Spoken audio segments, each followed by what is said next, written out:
The question I get most from sewing students is, where do I buy fabrics now that Joann's is closed? And I buy all my fabrics online. Sorry to tell you that.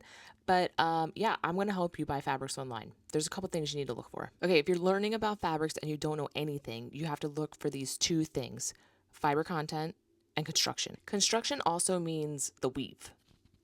So let's talk about the content first. Fiber content is it a natural fiber or is it a synthetic fiber? What are natural fibers?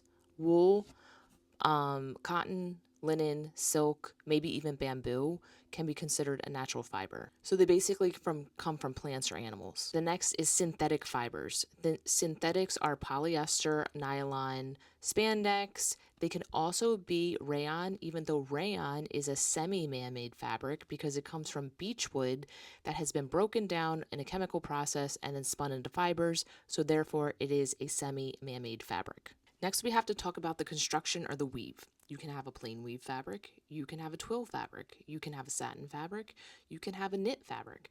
All of these are different weave types. Let me show you.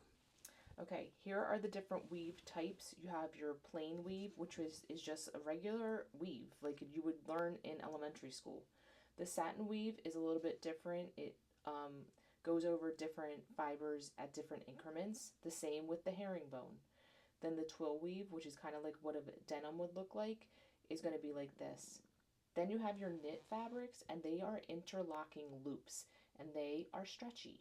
Now, within those parameters, you have subcategories. So you have to learn the names of the actual fabrics. So you can have a cotton fabric, but it could be a cotton knit.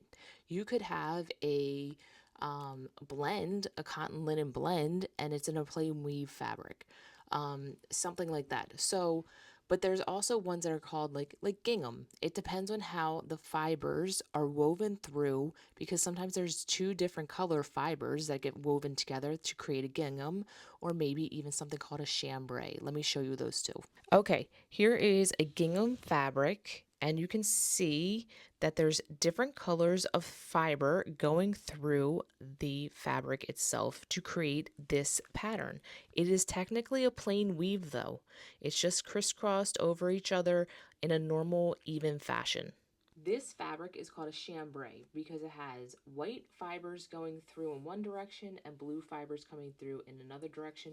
That qualifies this as a chambray, but as you can see, it's still a plain weave fabric. Next, we have a stretch fabric. So this is going to be either, I don't know if it's a double brush poly or a single brush poly, but it's brushed on either one side or the other, and it has a lot of stretch. So this is what you're going to make like leggings out of, or maybe t-shirts or kids clothes, things like this. This is made from polyester and spandex, okay?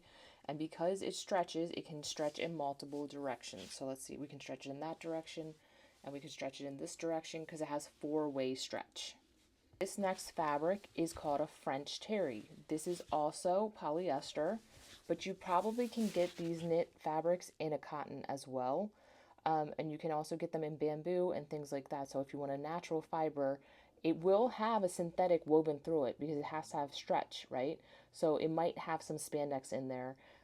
If it doesn't have a lot of spandex in it, it'll still stretch, but not as much. You can see this one doesn't stretch as much. This is a French terry, and on the back side here, you can see all these loops. Sometimes they're brushed, so it's even softer looking, but this is a French terry, so you're going to make your sweatshirts and sometimes your sweatpants out of things like this. So that's a very brief overview of fabrics, but just remember, when you're buying fabric, look for fiber content and the construction. So start teaching yourself, what is the construction and what do I really want to gain out of this garment that I'm making. But more important, if you're making a commercial pattern or even an indie pattern, you have to go with the pattern maker's recommendations a lot of times to make sure you get the fit that is intended for that garment. Let me know in the comments if you still need any help purchasing your fabric, or want any ideas on where to buy fabric. I can make a whole nother video on that.